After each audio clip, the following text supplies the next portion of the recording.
Bueno, bienvenidos, bienvenidas a una nueva edición de Control Comics. Hoy es el capítulo 40, el episodio 40, ya de la quinta temporada, así que podemos decir que estamos en condiciones de tener nuestra crisis de la mediana edad podcastera. No sé, ¿qué decís vos, Atos? Así es, Bienvenido. ya 40 episodios, un montón la verdad. Es como un gran número redondo. Primero y principal, como siempre, hacemos un recap un poquito de lo que fue pasando en la editorial. Para empezar, bueno, ya salió nuestra nueva publicación, cuáles son los colores de la mañana, que estuvimos hablando en el episodio anterior con la autora Baby Kebab. Y también vamos a estar en una seguidilla de eventos y de ferias, tanto en julio como en agosto. Así que nada, ya saben, pueden ir a nuestra web o a nuestras redes sociales y ahí encontrar toda la info. Así que nada, un poquito eso, el chivo de este podcast. Em, y no sé, Pablito, ¿vos cómo vas? Bien, bueno, recuperándome, para los que no sepan, hay un nuevo festival de historietas en Mar del Plata que se llama Feria de Invierno Ujú. y hizo todo el honor a su nombre. Así que si en algún momento me silencio un rato es que he venido como con la garganta medio así, medio... Me he estado recuperando toda la semana. También perdimos el training de ir a eventos y todo eso. Ujú. Estamos Entonces de como... repente el viaje, sí, el viaje así flash, 2, 3 días en la feria full, volver, ha sido intenso, pero bien, bien, bien. Muy, muy contentos por el lanzamiento de la nueva novela, que para cuando salga este podcast ya va a estar seguramente circulando en todas las comiquerías y librerías de costumbre. Y bueno, y muy contentos también de poder, teníamos esta idea de realizar esta entrevista hace rato, Ujú. y bueno, hoy tenemos como invitados a Israel Gómez Ferrera, que es autor de Palos de Ciego, No te serviré y Amor de Hombre, y lo acompaña también Alfonso Grueso, articulista de Big Sur Series y director del sello Pantaleón. Eh, Así que bienvenidos, gracias por sumarse domingo acá con nosotros. Muchas gracias por invitarnos. Ya, buenas tardes. Buenas tardes, bienvenidos. Buenísimo Y que justo Pablito coincidió con el capítulo 40, medio una celebración, una porque celebración, sí, sí, sí. que veníamos pensando hace bastante en este episodio, así que nada, buenísimo. Bienvenidos chicos. Muchas gracias. Encantado de sumarnos a la fiesta. Así es. Y lo bueno es también nos van a poder dar un poco una perspectiva de, bueno, vos, Sierra, para empezar estás en tu tercer libro, pero antes de eso también has hecho algunos fanzines, ya digamos como que has hecho un poco un recorrido paralelo al que suele hacer también un autor independiente acá.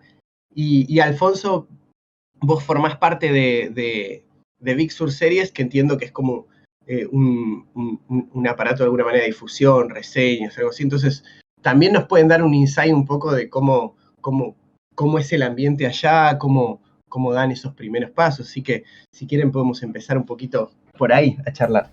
Sí, Si porque queréis, algo, perdón Alfonso, te interrumpo, pero porque algo que nos olvidamos de aclarar al principio es que los chicos nos están acompañando desde España, ¿no? Exacto. ok, Sí.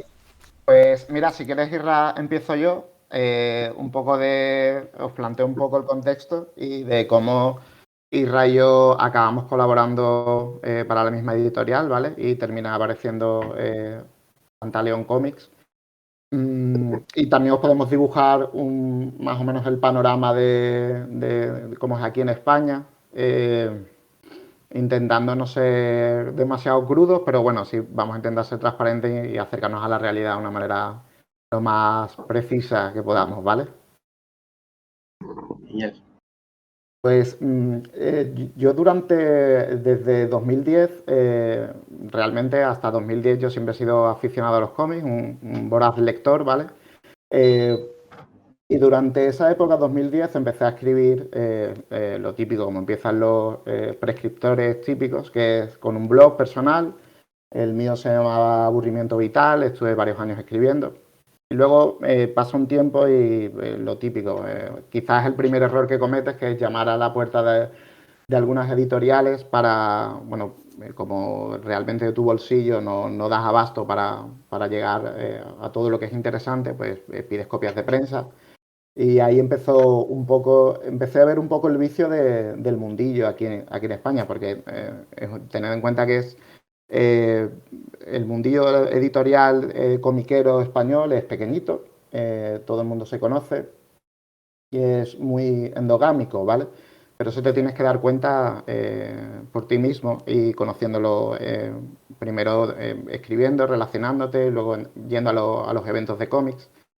Entonces, conforme digamos que voy escribiendo, ya al principio siempre tenía unos cuantos prescriptores, algunos son periodistas culturales españoles o divulgadores, ¿vale? De cómic. Los tenía de referencia, sus recomendaciones mensuales, anuales. Y mi sensación era que conforme pasaban los años, que algo fallaba o algo faltaba o directamente que el cómic no me llenaba. Yo digamos que iba de decepción en decepción y de cómics realmente que ponían unas grandes puntuaciones, grandes valoraciones, y me encontraba que el panorama real no, o al menos desde mi prisma, no era así. Luego por el camino me encontré mucha gente que opinaba como yo. Y claro, cuando vas a un evento de cómic, yo durante muchos años fui al Salón del Cómic de Barcelona, ves un vicio que probablemente ocurre en otros ámbitos culturales fuera del cómic, que el cómic es pequeñito, pero también sucede en la literatura, la música, hablo de España. Y es que todo el mundo se conoce, veías saraos, dibujantes, editores, tenderos, divulgadores, periodistas, todos son amigos, se conocen. Claro, y ahí empiezas a ver el vicio. Entonces empiezas a pensar que realmente esas recomendaciones pues no son del todo transparentes. Bueno, entiendo que son una especie de corporativismo malentendido. Claro, la consecuencia de todo eso, eh, creo que es en 2014, conozco el trabajo de Isra por primera vez en una presentación en Sevilla en el tiempo en el que él trabajaba en sus fanzines. Para mí fue un shock contextualizándolo en el ámbito español, porque lo que estaba viendo delante de mis narices era algo que no había en el mercado contemporáneo español de autores españoles, ¿vale? Digamos que primero un fondo muy crudo, pero luego un trabajo muy minucioso, planificado.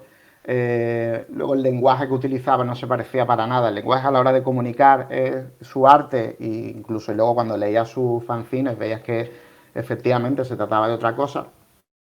Un impacto muy grande en mí y me dio la sensación de que aún más dejaba ver las costuras del mercado en España, siempre refiriéndome al nacional, ¿vale? Veía ciertas carencias en ese sentido. Perdonad si estoy acaparando demasiado, si eso me paráis, ¿vale? Que yo normalmente cuando entro voy como una moto. No, está buenísimo porque nos pintás un panorama súper completo y de hecho son interesantes los paralelismos, ¿no? Como son cosas muy parecidas que pasan acá y es interesante que también para que surjan voces nuevas también a veces esa renovación también se tiene que dar del lado de la difusión y desde la edición, como que es muy difícil, como se arma como ese circuito, es muy difícil que surja una pata nueva si no aparecen otras también en las otras partes del circuito, ¿no? Eso también pasa mucho acá en Argentina. Claro, acabas de dar en la clave. Realmente... Sí, por matizar el punto de lo que está contando Alfonso, es que también, que se te ha olvidado decirlo, es que nosotros vivimos en Sevilla, ¿vale? Y donde se mueve el cotarro, digamos que es más que nada en Barcelona, ¿sabes? Y en parte una parte más pequeña en Madrid, ¿sabes? Eso también es un hándicap a la hora de crear un poco el contexto, ¿no? De lo que está hablando. Claro. ¿Sabes?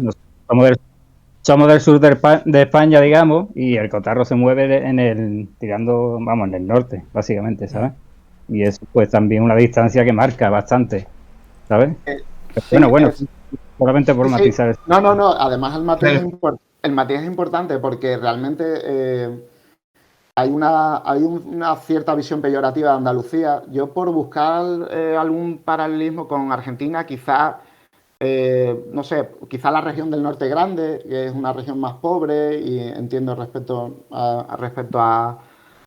resto del país. Entonces, normalmente los autores desde Andalucía han tenido que, para poder salir y ser aceptados en el resto del país, o los grandes centros neurálgicos del cómic en España, han tenido que renunciar a sus propias voces y desarrollar sus obras en no lugares, ¿vale?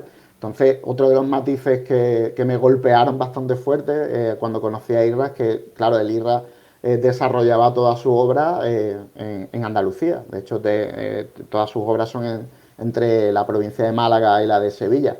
Entonces, claro, durante todo ese tiempo, digamos que cala el desencanto hasta el punto que, bueno, yo colaboraba en medios y tal, pero terminé dejándome caer un poco y intentando quizás salirme un poco del medio. Y ahora termino, porque en 2020 sucede algo que, digamos, que ha cambiado un poco nuestras perspectivas, y es precisamente eso que apuntabais de que tienen que surgir nuevas voces también en otros ámbitos, no solo en la divulgación.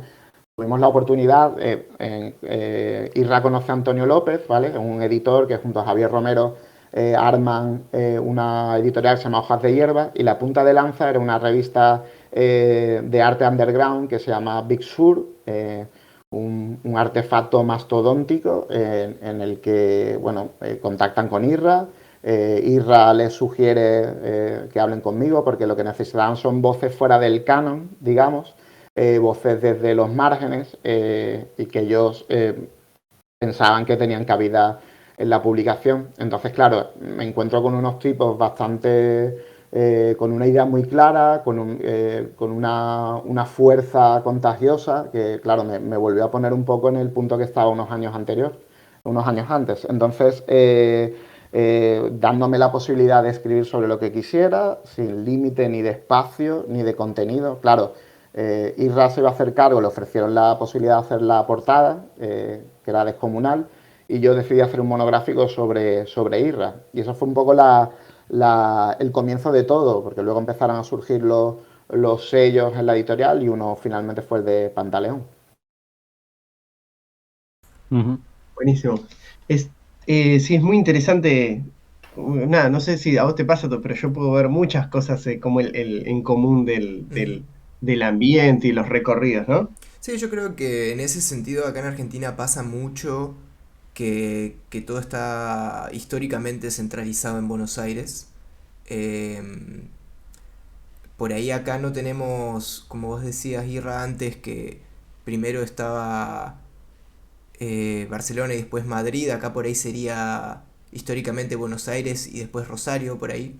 Y nosotros con Deriva, que es nuestro sello, un poco nos pasa lo mismo, que naciendo desde acá, desde Córdoba, eh, es como que siempre está esa idea de que hay que trepar hacia la metrópolis, ¿no? Como, y creo que ahí hay como un gran paralelismo que se debe dar igual en muchos lugares, porque bueno, como que por esa centralización, ¿no? Pero me parece que es tan bueno que se den estos nuevos espacios, que sigan surgiendo, para romper un poco con esas tendencias. Sí, a la vez también crearse escenas locales, ¿no? Ujú. Para que no, para que haya un público local, ¿no? Y los autores no tengan que abandonar, digamos, por ahí Exacto. parte de su identidad para que lo suyo cale directamente en otra ciudad, ¿no? Ujú. Que está muy bueno. Y Irra, ¿cuál fue tu experiencia, digamos, desde empezar a mover tu material cuando empezaste, siendo que no había por ahí en Sevilla un circuito o una escena, digamos, armada? No sé si la hay hoy, Sí, ¿no? Tampoco. sí, un poco volviendo al contexto inicial que planteaba Alfonso Grueso. Yo venía de otro mundo. Yo venía de un mundo que no me correspondía al del cómic, por supuesto. Yo venía de la profesión de cerrajería, pero mi sueño siempre, de hecho, lo vivía porque yo me dedicaba las horas muertas de mi trabajo a hacer historietas, a hacer historietas en una libreta, escribir historias y demás, ¿sabes? Hasta que gracias a las redes sociales, porque antes no se podía, porque no, ¿sabes? Antes te tenías que desplazar físicamente tenías que hacer una carrera desplazándote a otra ciudad, ¿no? En este caso, lo que, como comentaba antes, hasta Barcelona. Y cuando surgieron las redes sociales, pues vi la posibilidad de poder proyectar mi trabajo más allá de la frontera de mi ciudad, vamos, de Sevilla, que a pesar de ser la capital de Andalucía, no deja de ser, no sé, una ciudad muy provinciana. Y nada, por circunstancias vitales tuve la oportunidad de poder dejar mi antigua profesión y me dediqué de pleno a la historieta. Junto a mi hermano David, que escribió 2 tratamientos de historia, 2 guiones, que yo desarrollé más, vamos, a los 2 o 3 años después, y los dibujé y salieron 2 fanzines, uno policíaco y otro de ciencia ficción, ¿vale? Y bueno, mi primer y único contacto con el fanzine fue a través de 2 publicaciones que saqué solamente. Y de ahí ya di el salto, la verdad que fue una cosa de loco, ¿sabes? Ya di el salto a mi primera novela gráfica, que fue Palos de Ciego, editada por una editorial muy fuerte española que es Astiberri, del País Vasco, ¿sabes? Ujú. Fue Sí, un es poco muy, el muy, muy inicio, yo conocida pasé también por acá. Llega mucho material, sí, sí, la van a ubicar enseguida. de jugar en tercera división o en regional, digamos, ¿sabes? A pasar a primera división, vamos, ¿sabes? De un soplo. O sea que para mí fue Una una cosa locura. que no fue un proceso, ¿sabes? De estar trabajando en el barro durante unos años en el mundo del fanzine y después saltar a las historias largas, ¿sabes? Fue una cosa que casi ni me di cuenta, ¿sabes? Fue un Ujú. salto que, ¿sabes? Muy natural también, pero trabajoso, ¿sabes? Y lo que yo veía es también cierta tendencia, porque como ha dicho Alfonso, yo siempre he apostado, ¿sabes? Por hablar de tu pueblo, por las cosas cercanas, por las cosas que tú has vivido y que has visto y que has mamado desde pequeño.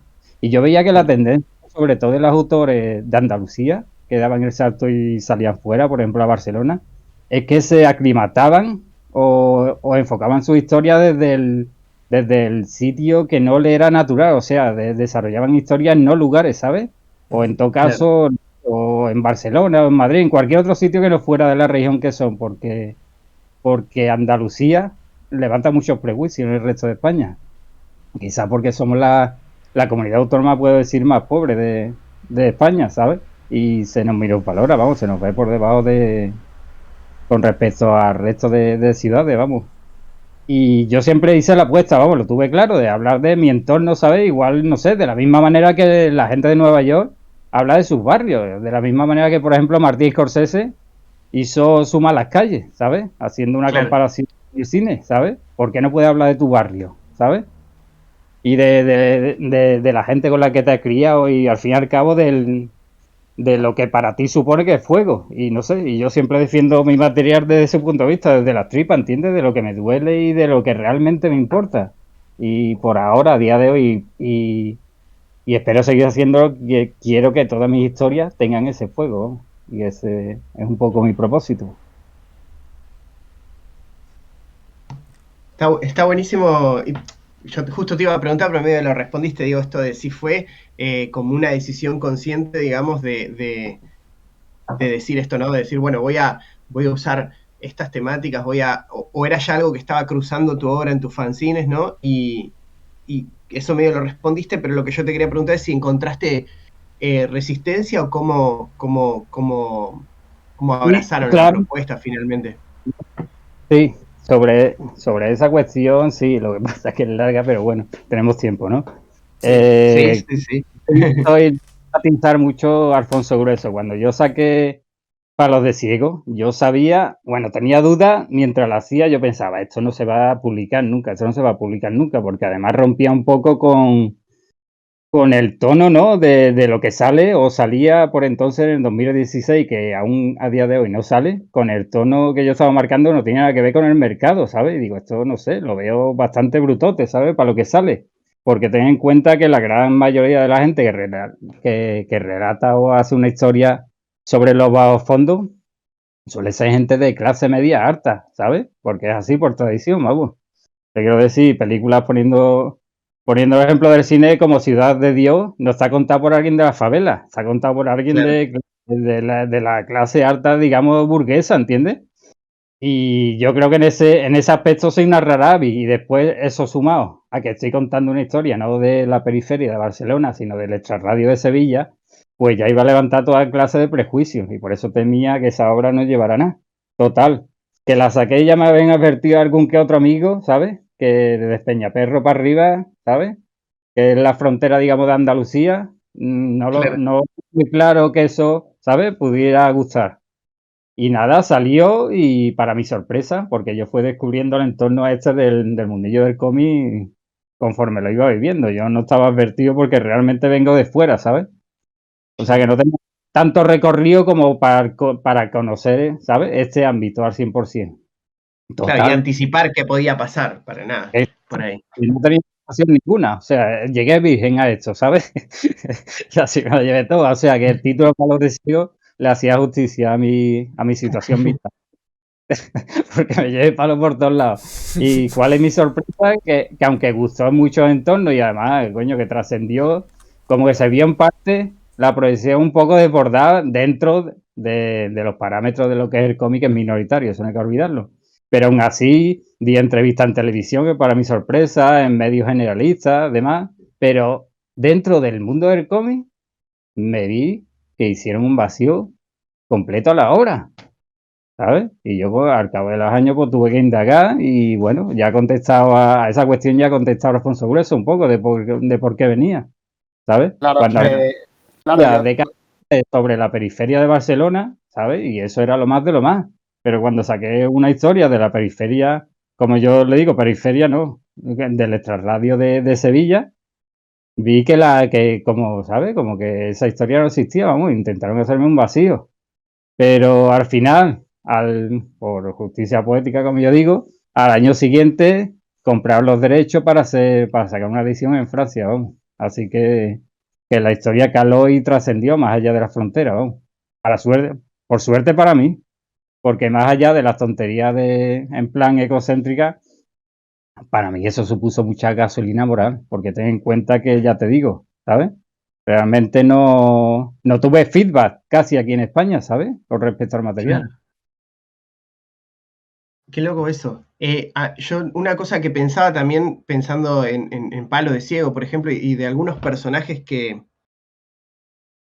por ahí uno se hace una idea en un principio y después muestran otra parte de su naturaleza, que esto que vos decías, de que a veces el, cuando el que escribe sobre ese ambiente no ha vivido ese ambiente, a veces hay o una exacerbación por ahí de los rasgos más crudos, Sí. por un lado, Mm, artificiosa, pero por el otro también a mm. veces hay como una especie de Desen- mirada mm. condescendiente y bueno, este personaje va a ser heroico y bueno, es el que emerge entre medio de eso, ¿sí? Y, y por otro, y vos no dejás de mostrar esa otra cara que tienen esos personajes, ¿no? Me parece que eso tiene que ver mucho con que vos conozcas de primera mano eso, no hay una simplificación externa, digamos. Sí. Siempre un poco el punto de vista, ¿no? En los relatos estos de barrio, ¿no? Siempre se parte de la base de que los pobres personajes son víctimas de su entorno. Pero yo le doy la vuelta a ese concepto, ¿entiendes? ¿Víctima de qué? ¿Sabes? Yo hablo de la naturaleza humana más allá de su clase social. Por supuesto, Claro, el cómic tiene una lectura social muy fuerte y ahí está, ¿sabes? Y no me voy a parar tampoco a comentar ese subtexto porque yo creo que puede perder fuerza la obra y además no lo haré nunca, vamos. Eso está ahí. Pero más allá claro. de eso, le di la vuelta al calcetín, ¿sabes?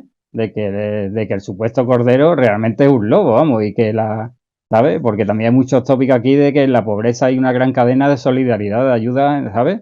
Entre pobres. Digo, pues no sé, ¿sabes?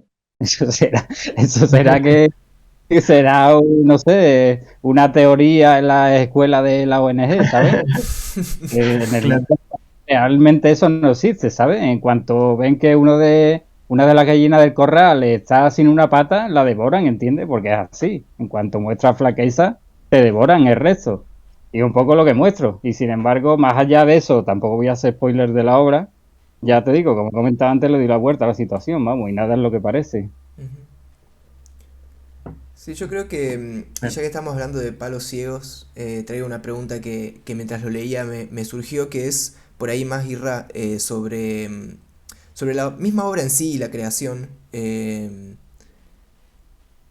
que justamente me parece que los personajes son muy vívidos, ¿no? Y mismo yo, que acá en Córdoba, Argentina, no tengo un saber grande sobre Sevilla o sobre la zona en la que trata la historia, me queda una sensación tras leer la historia de que de alguna manera tengo un conocimiento sobre ese espacio que bueno, que no está en Wikipedia, ¿no? Y nada, y me surgió la curiosidad desde el lado del trabajo de los textos, ¿no? De la creación de la historia. ¿Cómo trabajas vos esa agudeza a la hora de crear personajes y a la hora de generar esta historia? Justamente como vos nos decías, que tiene que ver como también en algún punto con tu saber y tus vivencias en ese espacio. Eh, Me quedaba la duda de cómo articulabas esas vivencias, si se quieren, a la hora de hacer un guión. ¿Tenés una forma particular de tomarlo o más bien va cambiando Sí. por momentos? No sé si se entiende. Sí, sí, te comento. Por ahora, todas las historias que estoy desarrollando y que he hecho y que me queda por hacer, por ejemplo, la que estoy trabajando ahora, Ujú. parto ya de una base previa de, digamos, de mínimo de hace 20 años, porque ya te digo, Claro. mientras yo era cerrado, me dediqué a escribir historia como un loco. Y bueno, la mayoría, bueno, muchos, muy pocos, eran guiones acabados al completo, con tratamientos más bien cinematográficos, y otros tantos eran tratamientos, ¿sabes? De a lo mejor de 5 a 10 páginas. Pues bien, yo cojo ese material, intento mantener la frescura que tenía, la mejoro porque la persona que yo era hace 20 años no es la que soy ahora, por supuesto, por suerte, por desgracia, y parto de esa base, ¿vale? Esa base me sirve como de mapa del tesoro, digamos, ¿vale? Y sobre ese trabajo me lo remonto, ¿sabes? Le doy 4 patadas, ¿sabes? Digamos, lo levanto del suelo y a partir de ahí empiezo a trabajar los personajes, ¿sabes? Y un poco sobre esos personajes a donde me van llevando sobre el mapa que es el guión anterior, ¿vale? Voy trazando la historia y no la historia, la línea de acción de los personajes, ¿vale? Y a través de donde me van conduciendo los personajes, voy creando, lo digamos, voy creando la historia, digamos, porque la historia es lo que menos me interesa. A mí lo que me interesa es sobre todo el transcurso vital, ¿no? El vía crucis que recorren los personajes y a dónde me llevan, ¿sabes? Y me gusta que me sorprendan, ¿sabes? A dónde me llevan. Mientras estoy haciendo el cómic en vivo, lo que sí tengo es una línea muy marcada de a dónde van, ¿sabes? Pero el cómo llegan hasta allí no lo sé. También creo que es un mecanismo para yo mismo no aburrirme mientras trabajo, porque si no, con el trabajo que tiene hacer Claro. un cómic, está demasiado tedioso, ¿sabes? Y yo mismo me pongo trampa para que me cueste trabajo llegar hasta la meta. Y ese es un poco mi trabajo, ¿sabes? Como yo siempre pongo el ejemplo de que yo más que, si fuera cineasta, más que director de película, sería director de película, digo, de narrativa de largometraje convencional, sería documentalista, ¿sabes? Ujú. Salgo a la calle con la cámara y sobre lo que voy viendo y voy grabando, después en el estudio lo remonto, ¿sabes? Y escribo un guión. Al contrario de lo que se haría en cine, que sería partir de un guión previo y después rodarlo. No sé si se me entiende un poco, es que es un Sí, poco sí. lioso mi proceso. No, no, para Sí, de nada. alguna manera esas notas que vos tenés funcionan como a ver, como la parte documental, digamos, lo que documentaste en el momento que después organizás después en en una estructura, ¿no? Sí, exactamente, por eso yo muchas veces trazo la línea de personajes, la línea de acción de los personajes, y a la hora en el proceso que cierro los diálogos, me sorprendo con lo que los personajes me dictan Hmm. que tienen que decir. Y yo mismo me sorprendo y me emociono. Y yo entonces descubro puntos clave de la trama en vivo. Claro. Hmm. Y yo creo que ese mecanismo, yo creo que funciona por lo que me han dicho la gente cercana que lee el cómic, que le llega, que le emociona realmente, o que no sé, alguna cosa que se desvela de repente en la trama entiende que sorprende, pero es que yo fui el primero que me sorprendí porque no sabía Claro. que la historia me iba a llevar por ese sendero. O Yo sea, un poco extraño, pero Hay un matiz que quiero introducir. Yo que he tenido la suerte y el privilegio de ver cómo ha construido muchas de sus historias desde dentro. Siempre hemos estado en continuo contacto y la verdad es que he tenido la suerte de que compartía el material conmigo. Hay una cosa que me llamaba mucho la atención respecto a esto y es que escuchaba, digamos, a los personajes de manera que determinaban un poco hacia dónde va a ir la historia. Porque estableciendo una lógica respecto al personaje, es decir, no recurriendo a trampas de guionistas que utilizan un embudo para que vayan en la dirección que a ellos les interesa, sino van en la dirección que dictan los propios personajes tal y como están construidos. Y eso me chocó mucho porque no es lo habitual, ¿no? No es ni mucho menos lo habitual. Claro, eso es lo que pensaba cuando decían ustedes esto de también de cuáles son, no sé si los cánones o los hábitos que se empiezan a generar en una escena, ¿no? Como que por ahí también esto no era común, digamos, ¿no? En lo que estaba más acostumbrado el público leer, ¿no? Totalmente, ¿no? Yo lo que veo, por ejemplo, mucho en Palos de Ciego, pero también en las siguientes, pero fue lo primero que me llamó la atención, es que es este espacio que hay para que sucedan las escenas, que discurran las escenas y que no están para ser habitadas las escenas, no para correr a lo siguiente. Y por ese espacio, no sé si vos te planteas, Cierre, ese es el espacio donde, digamos, tus actores, entre comillas, ¿no? Improvisan y van apareciendo estas cosas. ¿Te das ese es el espacio que te das? Sí, sí, completamente. Yo siempre hago analogías, siempre hago comparativa con el cine porque es de las fuentes que más me inspiran realmente, vamos. Bueno, por supuesto el COVID principalmente, pero después también me encanta el cine. Y para poner igual, para que se me entienda, porque es bastante lioso mi proceso de trabajo, digamos que mi proceso de trabajo tiene que ser muy parecido al que empleaba John Cassavetes en sus películas de los 70, ¿sabes? Claro. Reunía a un grupo de actores, lo encerraba en su casa, ¿entiendes? Se ponían a fumar y a beber como cosacos, ¿sabes? Y se ponían, ¿entiendes? Partiendo de un guión previo, pero el guión solamente era una guía, ¿sabes? Para después Claro. desarrollarlo.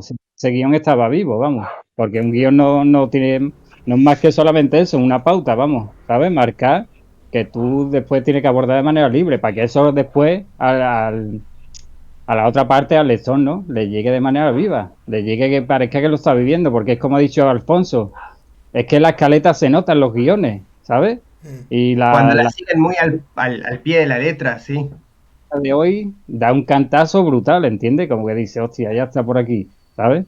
Yo por lo menos me salgo de las películas cuando veo siempre la estructura y cuando veo el guión y cuando veo el diálogo que está escrito también me echa mucho para atrás, que ese es otro punto también que me gustaría hablar. Los diálogos, los diálogos. Esto mismo, que la mayoría me resultan forzados por lo mismo que estamos hablando de los guiones. Porque parece que como que tienen que decirlo, no que deben de decirlo por la naturaleza propia del personaje, sino tienen que decirlo porque se está haciendo una historia de barrio concreta, ¿entiendes?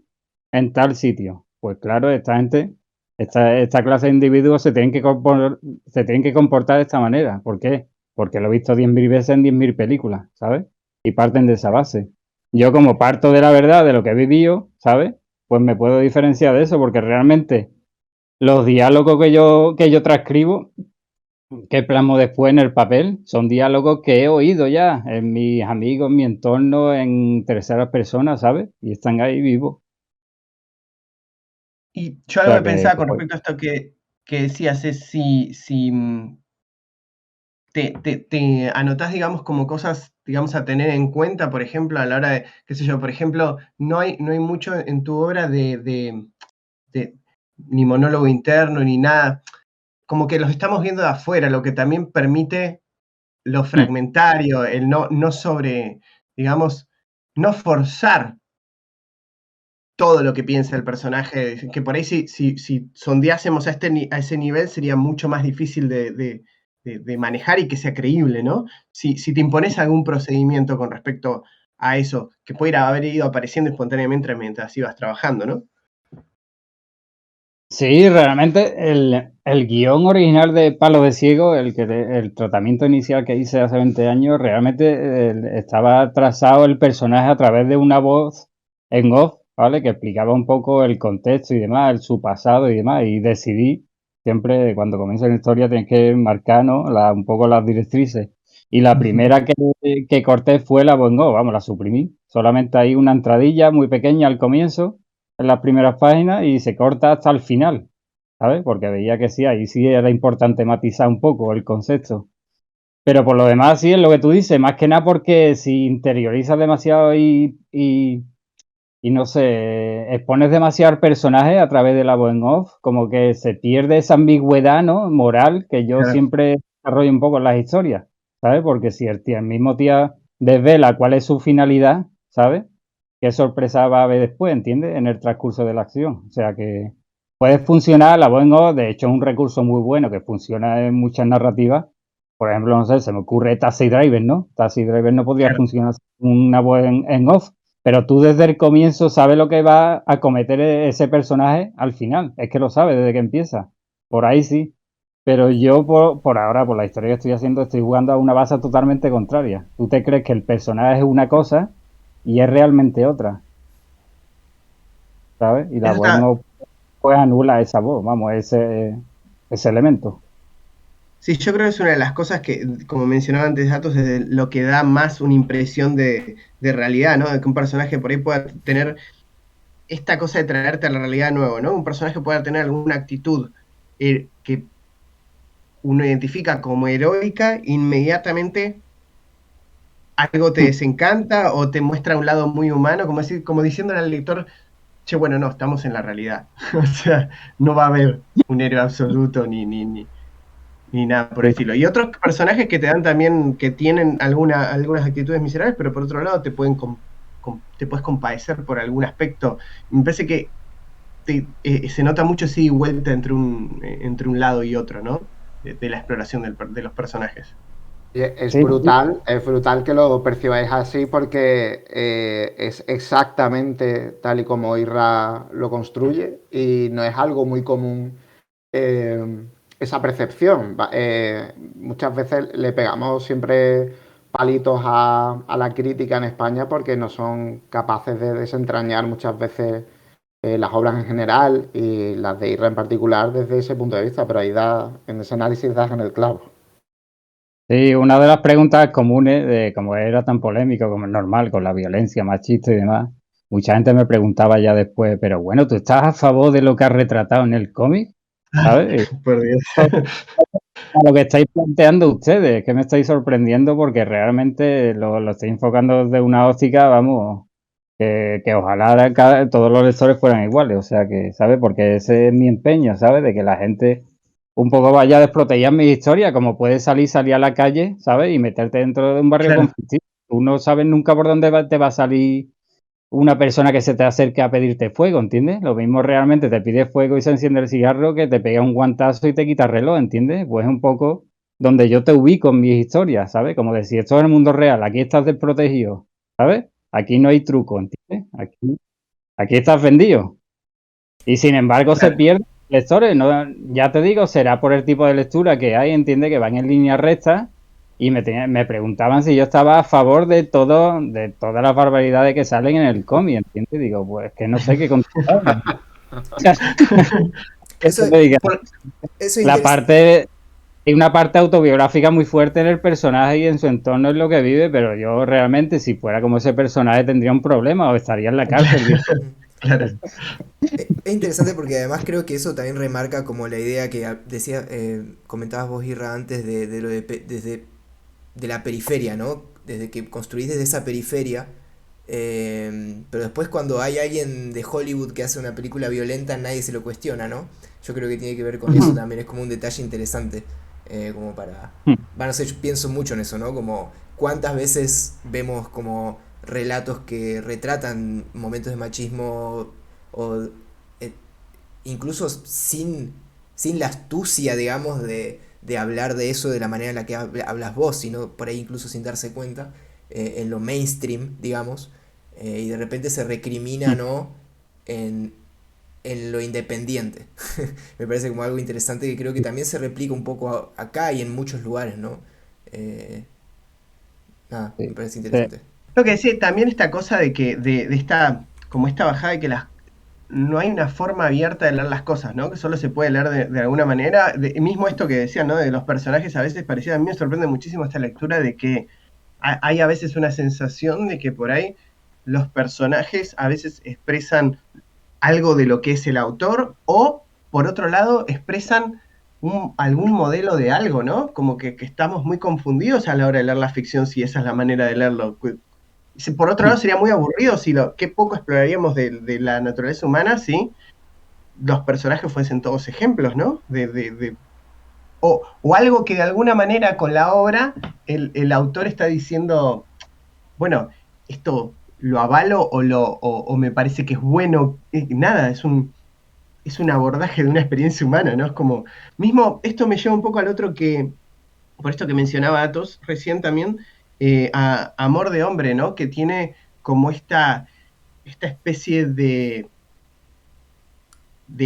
erotismo entre los personajes, ¿no? Cruzado por una cierta, si no sé ni siquiera si llamarlo erotismo, ¿no? Cruzado por una cierta violencia, ¿no? Que se puede leer de varias maneras y por ahí la tendencia sería leerlo. Me acuerdo que en una entrevista que leí es que tu preocupación es que se leyese de una manera como muy cuadrada, ¿no? Y cuando en realidad ahí hay toda una violencia entre esos personajes que es contexto de que eso sea una expresión también de eso, ¿no? Ese aspecto de la vida de los personajes. Pero de ninguna manera se puede leer de una sola manera. Sí. Es totalmente, si es que la realidad realmente es muy compleja y la ficción lo que hace es reducir, ¿no? Y marcar ahí una pauta, ¿no? Para que el lector no se pierda, pero realmente la realidad avasalla, ¿no? Y el prisma también desde el que lo vea también lo cambia por completo, la perspectiva, ¿no? Como, no sé, como la película esta famosa de Kurosawa, ¿no? Según siempre del prisma que lo vea. Y un poco la confrontación que yo siempre hago en la historia, ¿entiendes? Desde el punto de quién, ¿sabes? Me estás diciendo si es bueno o malo una persona, ¿entiendes? O sea, si Estados Unidos, si los nazis, por ejemplo, hubieran ganado la guerra, ¿entiendes? Se hablaría de la historia desde un punto de vista totalmente distinto.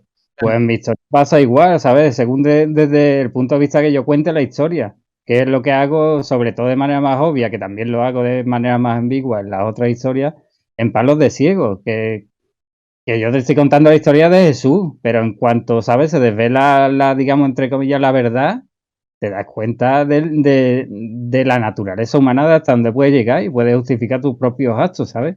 Y un poco la reacción de los personajes, pues pasa igual en la que comentan Amor de Hombre, ¿sabes? Sin hacer spoiler, la ovejita o la mosquita muerta de relato también se las trae, ¿sabes? Si lo analiza un Claro. poco, vamos. O sea que es así, y es que yo creo que la realidad es así un poco, ¿entiendes? Y ya te digo, es incluso mía culpa. Yo mientras hacía la historia de Palo de Ciego, ¿sabes? Intentaba sacar mis puntos flacos, mis puntos débiles, ¿sabes? Las cosas más mezquinas que se me ocurría yo pudiera hacer, las plasmaba en el cómic, ¿entiendes? Como cuando entre personajes se cuentan la desgracia que le pasa a un tercero y sonríe o se ríen o hacen un chiste, ¿entiendes? Es algo que todos hacemos y, ¿sabes? Y que pecamos, ¿entiendes? Y que todos, no sé, o le negamos el saludo a, yo que sé, a un tío necesitado o apartamos la cara, ¿entiendes? Que todos cometemos pecados todos los días y hacemos las cosas mal. Pero sin embargo me sorprende que eso nunca se retrata en las ficciones, ¿sabes? Y es algo Claro.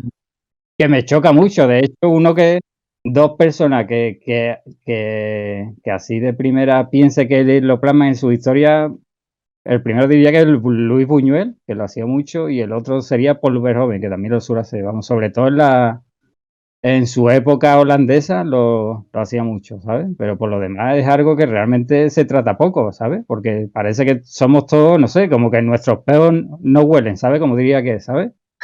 Sí, sí, sí, sí. Eh, Es una Voy muy a, buena manera de verlo. voy a decir una cosa respecto a lo que estabais hablando, que además es una conversación que hemos mantenido durante mucho tiempo Israel y yo, y es respecto a la narrativa, las nuevas narrativas, no, digamos que colisionan con la obligatoriedad se lo autoimponen, no sé si es autocensura, de poner una especie de referentes morales dentro de las narrativas. Es decir, es como Mm, reconducir el criterio del espectador. Es como no dejar a los adultos ser adultos. Es decir, no claro. pueden sacar sus propias conclusiones. Entonces, ese tipo de narrativas, por ejemplo, en el plano de Irra, que digamos que sus cómics se mueven todos en un universo lleno de violencia y desamparo, ¿vale? Es muy crudo, precisamente por esa experiencia que tiene, porque ya hemos hablado, ya se ha tocado aquí el tema de que aquí, digamos, la cultura en España, digamos que está en manos de la burguesía y siempre ha sido así, entonces los acercamientos digamos, a planos que la gente desconoce, siempre se hacen desde la ficción, es decir, desde la referencia de la ficción. Y es curioso, todos esos caminos nos llevan al tema de Amor de Hombre, que uno de los temas principales de la obra es el que quizás el verdadero leitmotiv o el tema central, que es cómo nos determinan las ficciones. O sea, cómo nos determinan las ficciones incluso a los creadores. Es decir, se termina convirtiendo en algo superficial que se imita en la realidad. Pero claro, cuando de repente alguien te plasma la complejidad de un ser humano, que no lo vemos normalmente en las ficciones, la gente dice, uff, esto es una obra muy extraña. Cuando lo tienen ahí en la realidad, es como si la gente viera la ficción, le diera un botón en la cabeza y dije, voy a ver ficción con los patrones de la ficción, pero me olvido de todo lo que veo ahí fuera. Y es una pelea como perdida. Y me encanta que lo planteéis así, porque normalmente, o sea, no encontramos demasiada gente con la que conectemos en ese plano. Y que lo hayáis planteado aquí me parece Yo maravilloso. estoy encantado porque realmente es la primera entrevista que sacan esas cuestiones, vamos, ya te digo, siempre son, no sé, se quedan con la lectura más superficial cuando mi planteamiento realmente lo que quiero expresar es la otra, es la que de la que estoy hablando, de ese subtexto, ¿sabes? Y no sé, Bueno, me buenísimo. resulta. Sí, Es que, yo me sí, quedé, hago un pequeño comentario, después te dejo, Pablito. No, que una de las cosas que sí, me sí. quedé pensando con lo que decían en cuanto a la ficción y la realidad, yo creo que también requiere, y no lo digo en un mal sentido, lo digo en un buen sentido, leer muchas de tus cosas, Irra, creo que requieren un esfuerzo particular, un esfuerzo humano, también para entender esos personajes y la complejidad, y creo que por ahí no es lo común, ¿no? Y yo creo que por ahí eso puede ser lo chocante también. Mientras que, por ejemplo, a mí y a Pablo nos parece interesante, ¿no? Eh, Creo Sí, creo que también está, por eso de que está tan vivo el libro a veces que yo entiendo que por ahí algunas personas hasta puede asustarles, ¿no? Y lo digo esto en un buen sentido. Eh, Sí, sí, entiendo, es que es así también. Sí, sí, es demasiado violento realmente, y ya te digo, no es ni siquiera una violencia, no, ya no te digo ni visual, es de tono, vamos, sí, claro, pero es un poco totalmente. Totalmente. creo que también Me hace porque, acordar a un poco a mí, por ejemplo, me hace acordar mucho al cine también, a muchas películas en las que cuando terminan, medio que te quedas un rato en silencio, ¿no? Porque hubo mucho ruido y mucha atmósfera. Y nada, creo que esas imágenes tienen que ver con tu trabajo. y que son las que además después te terminan gustando más, las que en principio en Ujú. algún punto te incomodan y después Exacto. son las que las terminas viendo una y otra vez y te terminan encantando. Yo creo que también es porque hay una cosa, creo que eh, hay como un acostumbramiento, por un lado, a una especie de, como que nada, como espectador o lectores también, por ahí uno, la gente en general se vuelve como más vaga, ¿no? Entonces como te mueve eso, como que digo, es cómodo y por ahí, y también se abandona por esta cosa de también de ponerse juicioso con las historias, ¿no? Como en vez de juzgar, ponerte en el lugar de la exploración, ¿no? No Mm. juzgar, voy a ver qué me proponen y qué puedo, que es una actitud mucho más rica, ¿no? Pero cada vez estamos más acostumbrados a esto, ¿no? De que bueno, los personajes tienen que ser algún tipo de ejemplo, tienen que crearnos un mundo deseable por ahí de alguna manera, y si el mundo no es deseable, los personajes tienen que ser deseables en cómo se paran en ese mundo, ¿no? Y se pierde toda la posibilidad, digamos, de explorar, ¿no? totalmente. Yo hace poco estuve hablando con mi hermano pequeño, que también es el, que se me ha olvidado decirlo, el que hizo el argumento de Amor de Hombre, ¿sabes? Y hizo los guiones también de los primeros fanzines que dibujé. Hablando de esa cuestión, yo como persona hace 20 años aborrecía el cine de Lars von Trier, por ejemplo. Es que no podía verlo. Ujú, Mm. Es que lo claro. odiaba. Me parecía pretencioso, demasiado violento. Yo prefería ver otras cosas más evasivas, ¿sabes? Porque todo, no sé, todos identificamos la ficción, ¿no? Tanto el libro no tanto en literatura, porque bueno, pero digamos en cine y en cómic, ¿no? Como que lectura evasiva, ¿no? Lectura que te hagan pasar un buen rato, ¿no? Y que se te pase el tiempo, ¿sabes? Así en un chasquido y lo pases bien, ¿no? Entre comillas. Aunque sea una historia de terror o lo que sea, pero bueno, te sientas en un terreno seguro. Y no Claro. sé, ¿será que me endurecí igual por las circunstancias de la vida? que yo el tipo de cine que me llega y que me saltan las lágrimas, por ejemplo, el tipo de cine que hace Lars von Trier, yo rescaté toda su filmografía y lloraba lágrimas vivas, por ejemplo, yo vi Rompiendo las olas, que me negaba a verla hace 20 años por la estética y demás, y digo, es que me estremece, es que esto es realmente, es que te están hablando del mundo real, aunque no sea desde un punto de vista ya ni siquiera real, te digo, porque de hecho en esa película da un giro surrealista al final, pero da Sí. igual. Ha aceptado la idea, una idea poética de qué supone estar vivo y sufrir en esa vida, ¿entiendes? Y no sé, yo ya será por igual, porque habré madurado, no lo sé.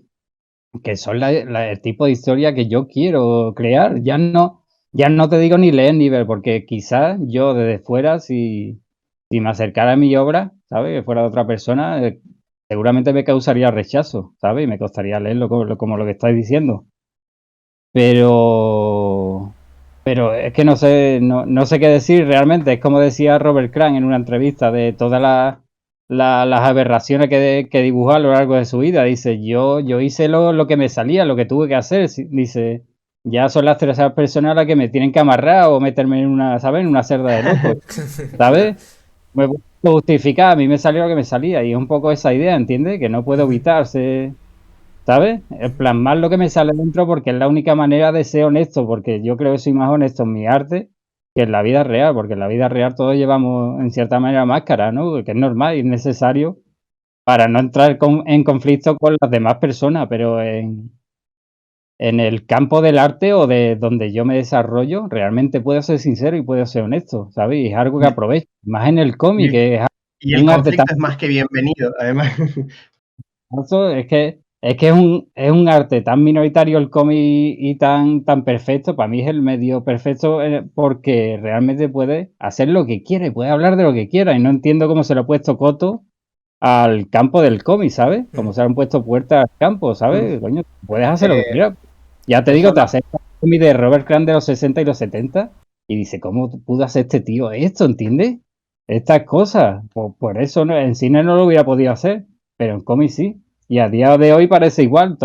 Casi todos los cómics que se hacen parece que son directamente, ¿sabes? Dejando la vía libre para que haga la adaptación de Netflix o, ¿sabes? O de HBO, ¿entiendes? ¿Entiendes? Sí, sí. Pero el tema del cómic como medio es otro, digamos que es otro tema que nos obsesiona mucho. Me acuerdo en una entrevista a Frank Miller que él siempre hablaba de las explosiones, las grandes explosiones de libertad respecto a los cómics, hablaba de los cómics de fe al principio de los 40, antes de la censura, y luego del el cómic underground de los 70, que también eran explosiones de creatividad y libertad. Y claro, decía, la dirección que debería de tomar el cómic, el mundo del cómic, que es tan minoritario, es tan marginal, es la de expandir sus límites. O sea, por ahí habéis dado la clave un poco, la idea de IRA para expandir también el límite del propio cómic como medios también es la de forzar los límites de los propios lectores. Es decir,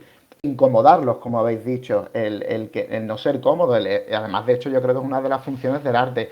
Y lo chungo, lo malo, es que realmente nos hemos dado cuenta que no, a pesar de ser un medio marginal que está fuera, digamos, de los radares de la censura y tal, no se ha ido en esa dirección. De hecho, claro, lo que es para mí trágico personalmente es que el medio sea tan, al menos aquí en España, sea un contexto tan inofensivo y falto de fuerza, ¿sabes? Muy banal, sobre todo esteticista. O sea, al final digamos que muchos de los debates giran en torno a lo estético y son debates carentes de sustancia muchas veces. Entonces, siendo el medio que es, mira, yo pongo siempre el ejemplo, se adapta V de Vendetta, es un cómic abiertamente anarquista y la adaptación te pone en una revolución blandita democrática. O sea, ahí ves realmente de la capacidad que tiene el cómic como lenguaje y esa sensación de que es un mal momento creativo desde ese punto de vista, que no se está aprovechando precisamente ni el medio en sí con sus herramientas, pero tampoco el contexto, es decir, de que nadie mira hacia aquí, digo, no es momento de romper el tablero. Y ¿Cuándo no? Sino, claro. precisamente eso, ¿no? Justo Sí, yo creo, se adelantaron un poquito a la próxima pregunta que quería hacer, pero está bueno, porque me quedé pensando un poco, Irra, en porque dijiste que que te influencia mucho te influye, perdón, mucho el cine, y me quedé pensando en por qué hacer historieta y por qué no hacer cine, que es algo que por lo menos yo me cuestiono mucho. Eh, y creo que bueno, que un poco hablaron de eso, lo que comentaban recién, ¿no? Lo difícil que es trabajar con la industria del cine, ¿no? Y las posibilidades que sí tiene la industria del cómic, pero que al mismo tiempo parecería que se están desaprovechando, ¿no? Sí, totalmente. Es que ya te digo, no sé, es que el cine a su manera, aunque llegue a más gente, porque es no sé, es el medio masivo, ¿no? Digamos, a día de hoy, ¿no? Aunque ya sea a través de las plataformas, está muy limitado porque, ¿sabes? No tiene la libertad del cómic y todo depende de ti. Realmente un dibujante de cómic que se ocupa de todo, ¿sabes? Desde la atrezo a la peluquería, al vestuario, al decorado, es que lo hace todo. La cámara, la fotografía, la música, ¿sabes? Y en el cine realmente es un trabajo de equipo. Aunque tú seas Stanley Kubrick, no eres nada sin tu equipo. O sea, por ahí ya la libertad que te procura el cómic no te la puede dar cine. Ahora, eso sí, llegas a más público, eres más masivo en cuanto a difusión, pero realmente tu mensaje, ¿sabes? Va a ser, es que ya lo decía las Move, ese aspecto, con las estaciones de Watme.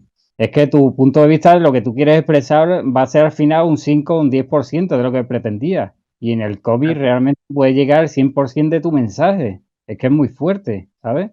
Sin embargo, no sé, será como prima, ¿sabes? Prima, lo que prima es lo que prima, ¿no? Que es el dinero a fin de cuentas. Pues la mayoría de cómics, ya te digo, tengo la sensación cuando los leo de que son eso, son una carta blanca para que hagan la adaptación a serie o a cine de plataforma de hoy día, vamos, y tiene ese nivel, ¿sabes? En plan lo que tú dices, de un poco de romantizar la realidad, ¿no? De que el público se sienta seguro, ¿sabes? Por ejemplo, una cosa que me hace mucha gracia, que los tíos pobres de todas las películas, ¿no? El típico protagonista de Barrio Chungo son siempre un guapera, vamos, no se le ve nunca, claro, ¿sabes? ¿Sabes? Vestido hecho un desastre, ¿entiendes? Con tienen todos los barriga. dientes. Exactamente, son tíos con abdominales, ¿entiendes? Guapete, bueno, guapete, aunque sea flow, ¿entiendes?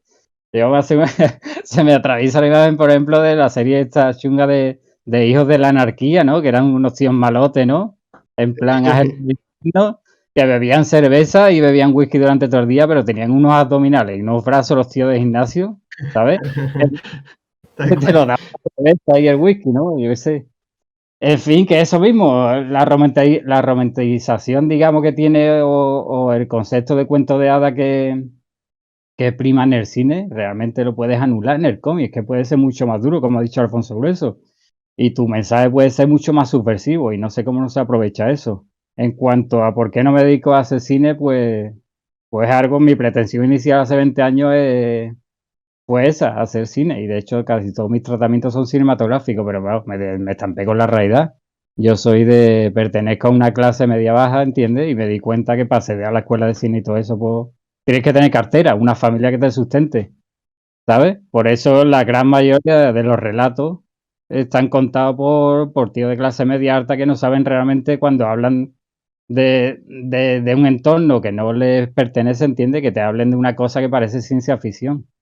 No sé si responde un poco eso a tu pregunta, me he ido por los cerros de... No, no, sí, sí, está perfecto, está perfecto.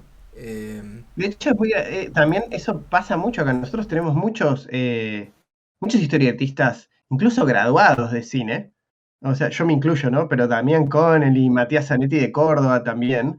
Y creo que todos llegan a esa encrucijada, ¿no? Que de repente para poder ir escalando en el cine y algún día hacer una película que te permita vivir, o hacer varias películas que te permitan vivir de eso, por ahí tenés que tener la cintura de trabajar 10 años casi sin ganar nada y no se puede sostener. Esa es la realidad para la mayoría de nosotros, ¿no? Que Es que no hemos nacido en cuna de oro, digamos. la clave está ahí, lo que tú has dicho, tienes que aguantar. ¿Y qué familia aguanta eso, sabes? ¿Qué cartera hay que tener para aguantar eso, sabes? Claro, Porque lo que tú dices, tienes que aguantar 10, 15, 20 años, pero es imposible. tanto moralmente como económicamente. Si no tienes un sustento ahí familiar es imposible. ¿Y quiénes llegan al final? ¿Sabes? Pues quien puede. ¿Y quién puede? Pues quien le acompaña a la cartera. Es que no es más que eso. Siempre se habla de que llega, ¿no?, a la meta quien tiene talento, pero eso es el discurso que nos metió la sociedad, ¿entiendes? El discurso de si Total. va, ¿entiendes? En plan discurso Rocky, ¿sabes? Que me encanta, pero no deja de ser un cuento real, ¿sabes? Sí, sí, sí. El Ah, problema de pues, la Pues, ¿sabes qué? meritocracia, ¿no? lo que le da la oportunidad a Rocky, pero eso en la vida real no ocurre, ¿entiendes? ¿Quién te da una oportunidad? ¿Quién confía en ti? ¿Sabes? O sea que... Si te esfuerzas, puedes, tío. Si te esfuerzas, puedes. Es Sé así, que ¿sabes? ahora que hemos cruzado el tema del cine, nombramos a Lars von Trier y todo eso, me lleva naturalmente a esto que yo había tomado una nota y después escuchando una entrevista veo que también lo nombraste vos, que es Dogma 95. Y yo lo que me preguntaba, hablabas de una sensación en un momento de cámara en mano, que querías en tu historieta y todo eso, si en algún momento te has como puntuado como algunos procedimientos en ese sentido, desde cómo, no sé, cómo plantear los escenarios, cómo plantear la perspectiva o algo en esos términos, digamos, ¿no? ¿no? Por ahí no tan rígido, tan Dogma 95 era como muy todo un manifiesto, como muy punteado, ¿no? Pero digo, hay algo de de una metodología que te autoimpusiste. Algunas cosas ya hemos nombrado, ¿no? Pero para repasarlo. Sí, no de una manera consciente, como tú dices, no me hice una lista ahí de reglas marcadas ni pautas, ¿sabes? Pero inconscientemente sí, buscaba, por ejemplo, una cuestión, una cuestión muy importante era, por ejemplo, que si tú hacías una ampliación de una viñeta, dijera, vaya puta mierda, ¿entiendes? De dibujo. Esa era la regla general, ¿entiendes? Las viñetas tenían que funcionar como un todo, ¿sabes? En plan diseño de página completa. Pero cada viñeta no podía funcionar. ¿Por qué? Pues porque rompía la sensación de credibilidad. Podía correr peligro de embellecer demasiado, ¿sabes? El escenario, ¿sabes? Y glamorizarlo. Y era todo lo contrario a lo que quería transmitir, ¿entiendes? Quería crear algo espontáneo, algo a lo que no te pararas a mirar, sino simplemente lo vivieras, ¿sabes? Y ese sí era un punto importante, ¿sabes? Que quizá influenciado también un poco por la Nouvelle Vague y por lo que hacía, que un poco, ¿no?, de lo que partía el 2095 de las nuevas maneras de hacer cine, que también está muy emparentado por otra parte con esta corriente de cine que se hacía en los 70 en Estados Unidos. Un poco lo que hacía John Cassavetes o lo que hacía William Friedkin, ¿sabes? Que era darle instrucciones al cámara de que no iba a saber lo que iba a grabar. Simplemente decía acción y empezaban a grabar, ¿sabes? Sin saber que realmente que lo tiene que grabar, ¿sabes? Y por ahí un poco, por eso de ahí ese montaje abrupto que tiene, por ejemplo, ¿sabes? Que si te fijas, te rompo la secuencia y te paso a la siguiente sin darte una pauta, ¿sabes? Que tú mismo tienes que pararte y decir, hostia, espérate que ha pasado otra escena, ¿sabes? Quería crear con esos pequeños golpes, quería crear como un ambiente de verosimilitud, ¿sabes? De decir, coño, que esto es verdad, ¿entiendes? No te doy la pauta esta de que tú te agarres al cliché, ¿entiendes? De ponerte el plano general de la casa para empezar la escena, ¿sabes? Sino que te metías de lleno en la escena, un poco Claro. siguiendo, ¿sabes? Cómo me estoy guiando, ¿sabes? Está buenísimo, porque de alguna manera también el efecto que tiene el lector ese es que sea un lector más activo, que esté más, que tiene que, no se tiene que adormilar, digamos. Sí, sí, de estar despierto, realmente sí. Tú tienes que rellenar realmente esos huecos que se producen, ¿sabes? Entre, por ejemplo, una secuencia a otra, ¿sabes?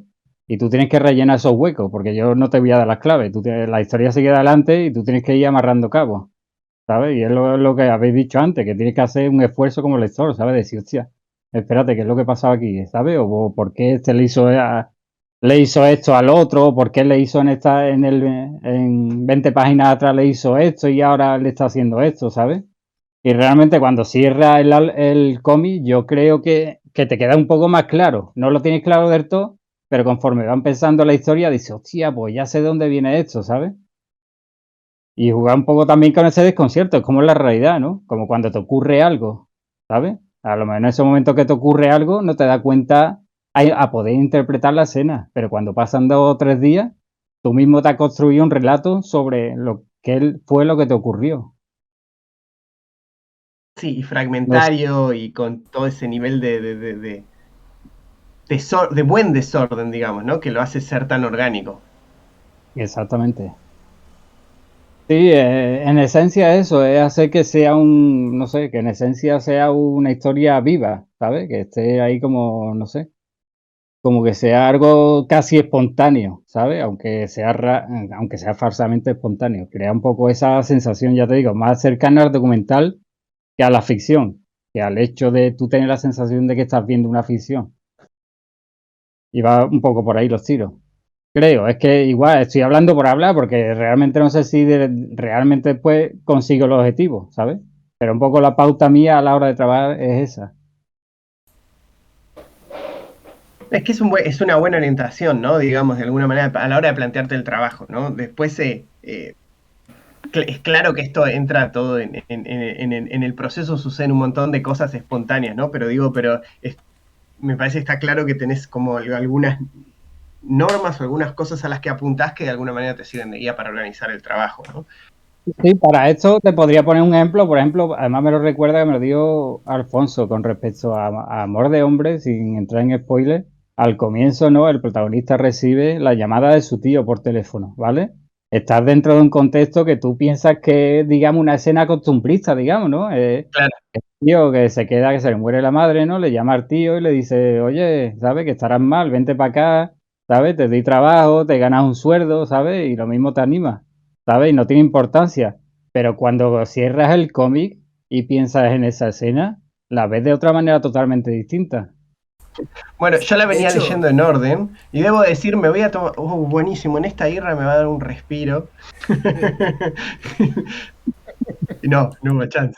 me pasó exactamente lo mismo. Le decía al Pablo hoy antes de entrar al podcast que Amor de Hombre tiene una cosa muy particular que parece que tiene un envoltorio que te engaña. Y me pareció muy interesante ese aspecto. Eh, y digo, no que te engaña, sino que entre el título y la tapa va hacia un lado que después termina siendo más enrulado, si se quiere, y más complejo de lo que uno piensa, ¿no? Creo que esa sorpresa está muy buena. Es que además es curioso, una cosa que apunta mucho y que estoy totalmente de acuerdo sobre el trabajo de Irra, es que a pesar de que se mueve en un universo reconocible, nunca sabes muy bien qué esperar de su nueva obra. Eso en realidad se lo ha ganado página a página, pero es algo que también es muy difícil de conseguir, que es realmente sorprender también al lector.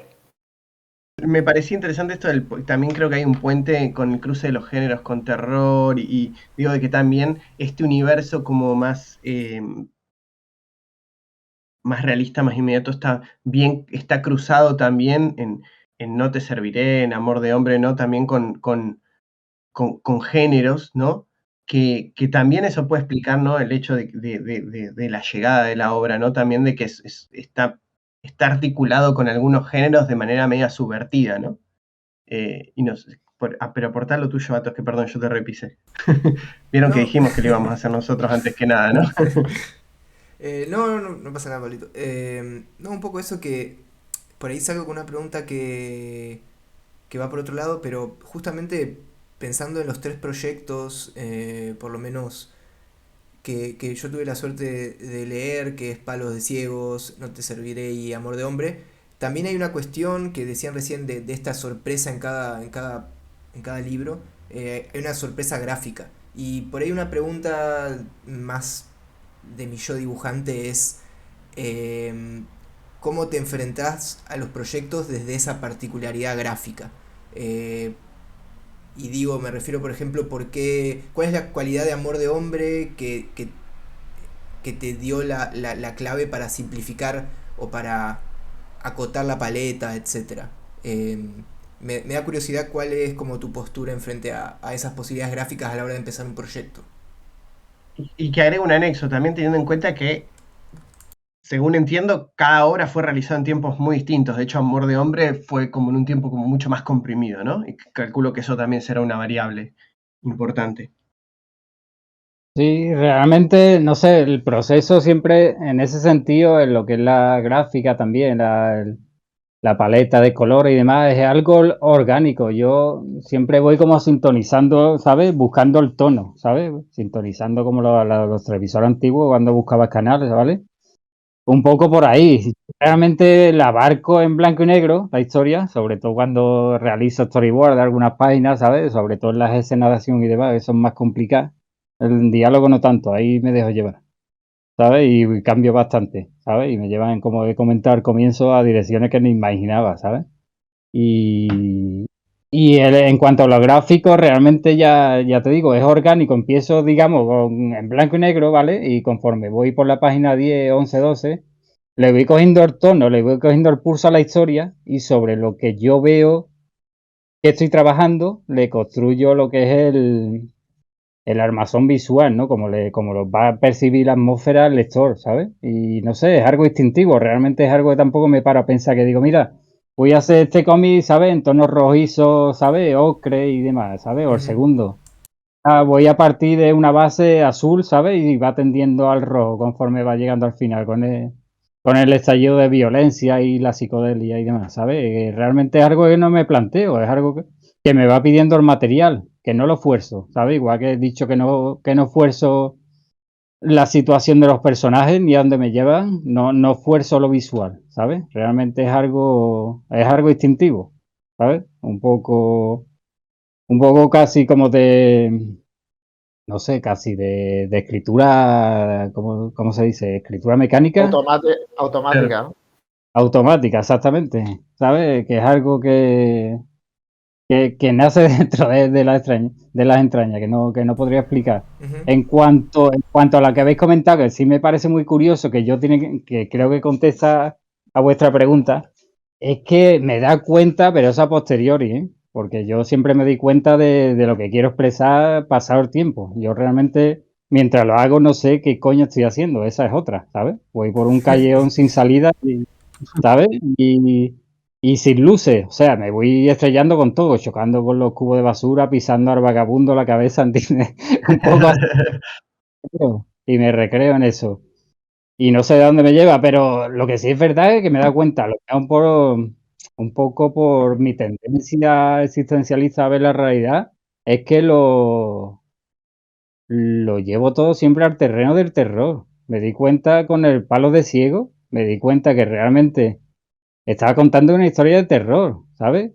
En plan, no sé, en plan Darío Argento incluso, ¿entiendes? Con esos colores más vivos de costumbre, ¿entiendes? O chocantes, digamos, ¿entiendes? Jugando también con un poco con la paleta clásica de cómic limitada, que también me gusta mucho los límites que te impone el propio medio. Porque el cine, tú sabes, más abierto, puedes tirar recursos de los demás medios, el cómic no, el cómic es muy específico. En el cómic hay que tener en cuenta que estamos jugando solamente con espacio, no podemos jugar con otra cosa más que con el espacio. Y la manera de trasladarle música a los oídos del lector es a través del color. Y dentro del color me gusta partir siempre de una partitura minimalista, ¿sabes? Porque creo que es que esa limitación también hace muy fuerte al cómic. Y es un poco sí, si me pusiera un límite o me pusiera también me pusiera, no sé, un libro de estilo antes de empezar sería ese, ¿sabes? Que partir de una base muy limitada, que también me gusta emplear mucho en las portadas, ¿sabes? No me gusta tampoco colorear, por ejemplo, la carne de los personajes de manera, ¿sabes? Cómo se colorearía o los fondos de color gris solamente, ¿sabes? Me gusta un poco que se mezclen los elementos, ¿sabes? Pero ya te digo, de una manera muy primaria, ¿sabes? Igual, no sé si me he ido también por los cerros de Úbeda o contesto un poco a vuestra cuestión. No, está buenísimo, está clarísimo. Está buenísimo y me gusta que traigas a Darío Argento porque me pasó varias veces por la mente mientras leía, así que... Sí, realmente yo creo que es un género que me impactó, sobre todo, ya te digo, el cine que se hacía en los 70 o Lucio Fulci incluso, ¿entiendes? Esa naturaleza granular de suciedad, de no querer mirar lo que estás viendo, ¿sabes? Un poco ese rollo, ¿entiendes? Como que La crudeza. te Sí, sí. causa rechazo a la vez, ¿sabes? Quizás eso también me marcó de pequeño. Claro. Me acuerdo leyendo los cómics se editaban, el Creepy se llamaba aquí, ¿sabes? Tenía historias muchas dibujadas por dibujantes argentinos míticos, ¿sabes? Que para mí siempre, igual, no es por hacer la pelota, pero vamos, el nivel que tienen los argentinos para la historieta es envidiable, vamos. Y por entonces muchos trabajaban para revistas en blanco y negro, muchas de ellas para la editorial esta de catalana, ¿no? Alfonso, ¿cómo se llamaba? La de... CIMOC. ¿Cuál? CIMOC. No, el... Esa es A ver, posterior quizá, ¿no? sí, en ¿Figura? el... Estaba el Zona 84, Ah, el Zona Bien. 1984, Zona 84. Sí, no, el Toutain, el editor. Sí, eso exactamente. Ah, Un padre que montó un imperio aquí en España, ¿sabes? Y tiraba mucho de historietistas españoles y argentinos. Y por entonces me acuerdo que era chico y tenía la sensación de abrir las páginas, ¿vale? Y no querer tocar las páginas porque pensaban que los personajes me iban a morder los dedos. O sea, ¿sabes? Es un poco la experiencia traumática que yo tenía de pequeño con ese tipo de lectura. Y era a través del género del terror. Y esa angustia vital a veces que pasamos todos en la vida, un poco existencialista, ¿no? En algunos episodios de nuestra vida o de situaciones. Me llega muy vivida, ¿entiendes? Y lo experimento como, para mí el género de terror es como el género más real que existe, ¿sabes? Porque no sé, es que más se puede comparar con la realidad, en cierta manera, ¿entiendes? Más allá de la comedia, que la comedia es totalmente artificiosa, realmente para mí la vida es un drama, es una Es película, lo más ¿sabes? artificioso de todo, sí, sí, sí. Totalmente. Yo creo que sí, que tengo tendencia a eso, yo lo enfoco todo desde el punto de vista del terror, es curioso, vamos, pero ya te digo, eso fue una reflexión que llegué después a posteriori, vamos. O sea, es que en ese sentido algo que les quería preguntar y también un poco preguntarles un poco con respecto al futuro por ahí para ir arrimándonos al final, porque lamentablemente en algún momento tenemos que terminar el programa, pero la verdad es que la estamos pasando bomba, súper interesante todo lo que ha surgido. Te quería preguntar, ¿qué es lo que hizo tan distinto en extensión y en escala y ahora que cruzaste con lo del terror, ¿no? A No te serviré, ¿no? Que empieza como algo como muy chiquito y se convierte en una obra más de 200 páginas con una variedad de paletas de climas, digamos, ¿no? Y estos conflictos interpersonales que se ven un poco en la historia de Jesús que vuelve a su barrio, ¿no? Y quiere armarse una vida de nuevo y se encuentra con todas estas cosas que han quedado pendientes y con relaciones bien insanas, o de Agustín que tiene, que muere su madre, ¿no? Y se va con el tío, y también hay una ventana de oportunidad que enseguida un poco se trastoca, pero acá eso chiquito, digamos, tiene unas raíces que se cruzan con lo social de ese lugar, incluso con posibles fuerzas elementales, sin adelantar demasiado, ¿no? Pero digo, ¿qué fue lo particular, digamos, de esa obra y la hechura de esa obra, ¿no? Además, también calculo que fue como un salto en el nivel de exposición que tenés vos como autor, ¿no? Sí, igual sí, eso partía de una historia igual que tenía del pasado, la fui desarrollando conforme iba pasando etapas de mi vida, la historia se iba convirtiendo, ¿sabes? En una cosa iba pasando a otra, en plan transformación. Y a la hora de abarcarla, fue acabar palo de ciego y tenía esa historia en mente, digo, pues esta va a ser la próxima, la fui desarrollando y la estuve moviendo por editoriales españolas y nada, la rechazaban una continuamente tras otra en cadena hasta que me vi que con la posibilidad de poderla sacar a través del crowdfunding con Spaceman Project, ¿vale? Y me lancé. La verdad que fue una experiencia angustiosa que no recomiendo a nadie porque estar con crowdfunding, la verdad que no sé, es como si irte a bailar desnudo mientras te pegan palos, ¿sabes? Es una cosa que la verdad que se pasa mal más que nada porque si ese material no sigue adelante, realmente es como si lo hubieras quemado, ¿sabes? ¿Qué haces con ese material después?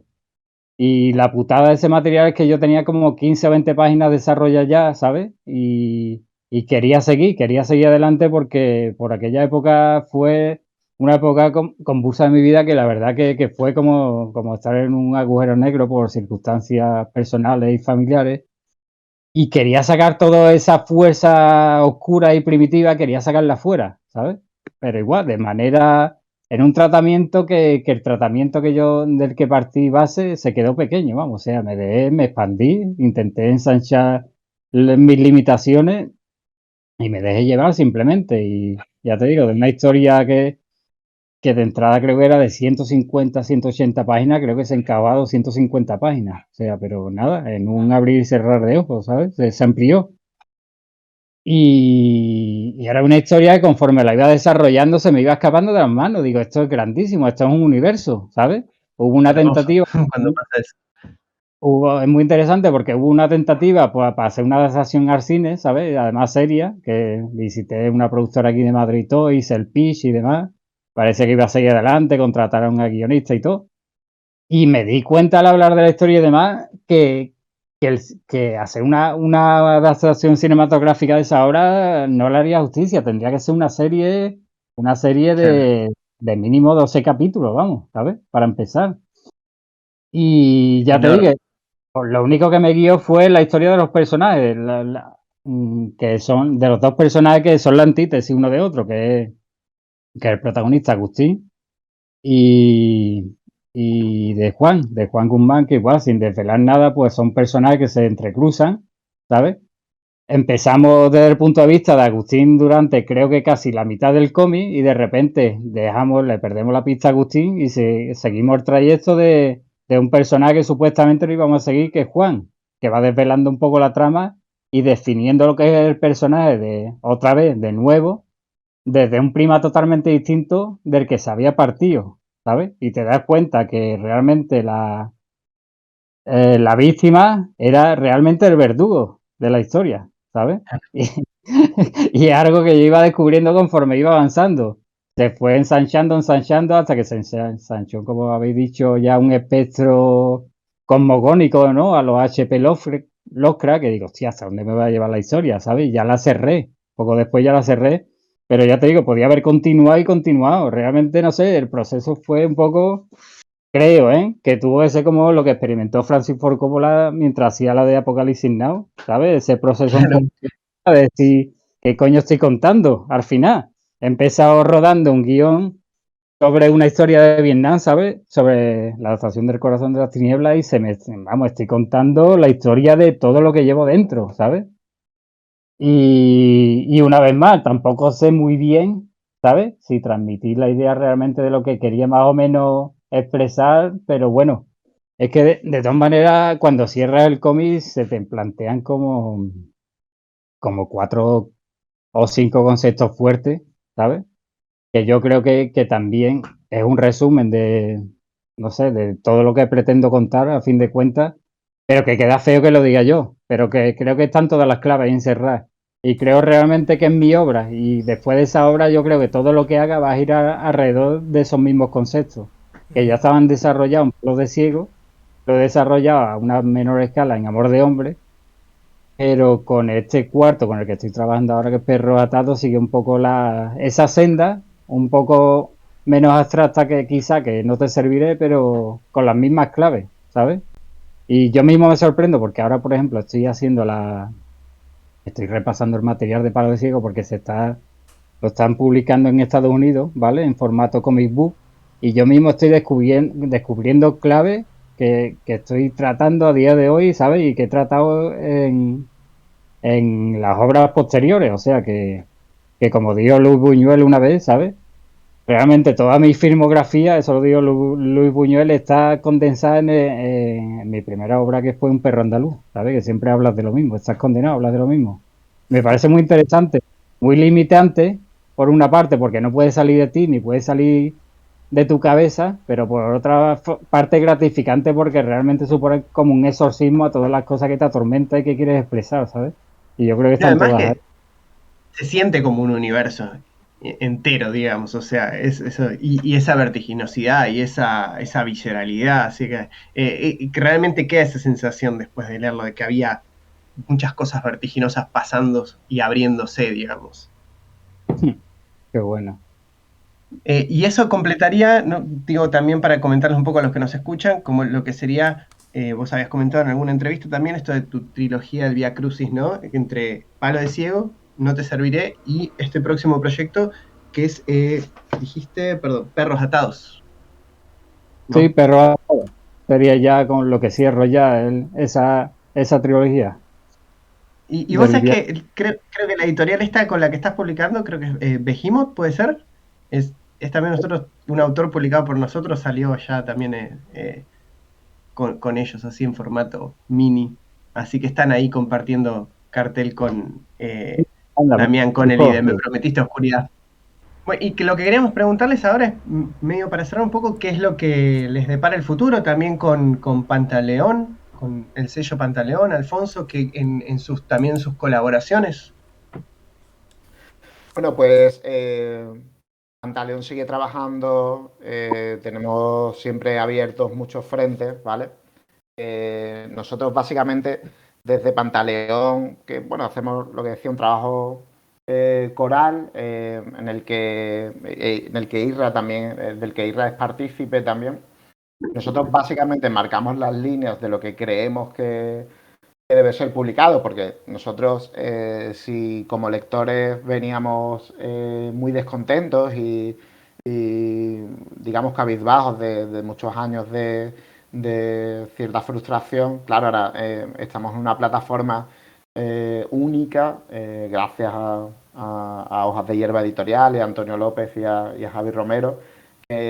Claro, ellos hacen la función de editores, ellos digamos que ponen los vehículos en las mejores condiciones que nos pueden poner, es decir, ellos son los generadores del artefacto físico y en las mejores circunstancias o sea, exprimen, digamos, las posibilidades de la editorial, pero nosotros digamos que tomamos las decisiones de lo que creemos, sobre todo como lectores, que debe ser publicado, porque nosotros queremos cambiar digamos, una tendencia que nada tiene que ver con lo del canon, intentar construir desde los márgenes, intentar generar influencia con voces diferentes, con otro tipo de historias, para que generen nuevos lectores, que también influyan, que lectores que sean también artistas, que genere una influencia que digamos que desde nuestra modesta posición puedan cambiar o modificar levemente las tornas del juego. Entonces, yo no puedo desvelar mucho, sinceramente. Puedo deciros que Damián Connelly me gusta mucho, nos gusta mucho, Irra, ¿no? Y nosotros estamos trabajando en un libro teórico de cómic bastante importante.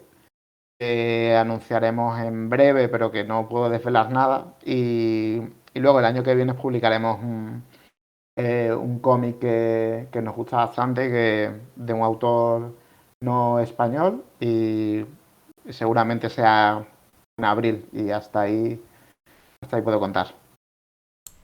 Buenísimo. Buenísimo.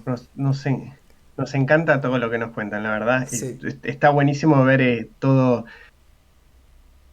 ese movimiento, esa bola que están echando a andar por allá, por sus tierras también, y nos hace, digamos, también entusiasmarnos para poner de este lado también, seguir poniendo nuestro aporte al mundo de la historieta. Por supuesto, dejo en la descripción todos los links de la editorial y de Irra,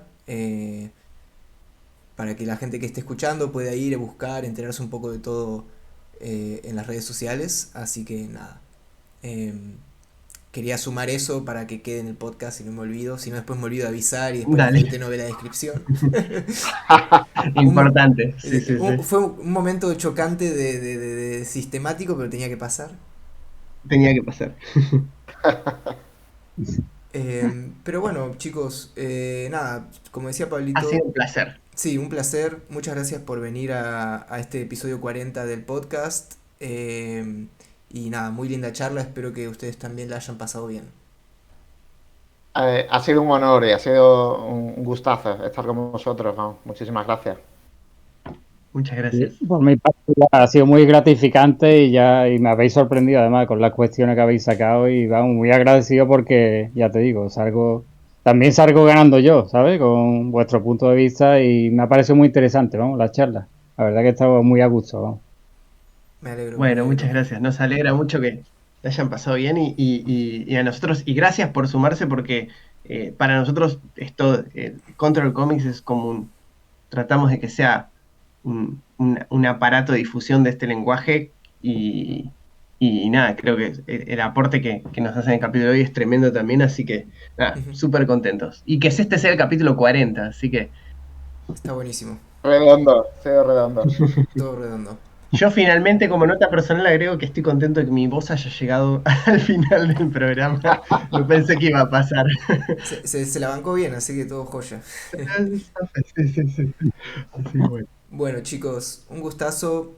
Pablito, como un placer. siempre. Irra, Alfonso. Será hasta la Un próxima. abrazo fuerte. Abrazo grande. Venga, Muchas gracias. un abrazo, un Adiós, abrazo. chao. Un Chao, abrazo chao. grande. Un abrazo grande.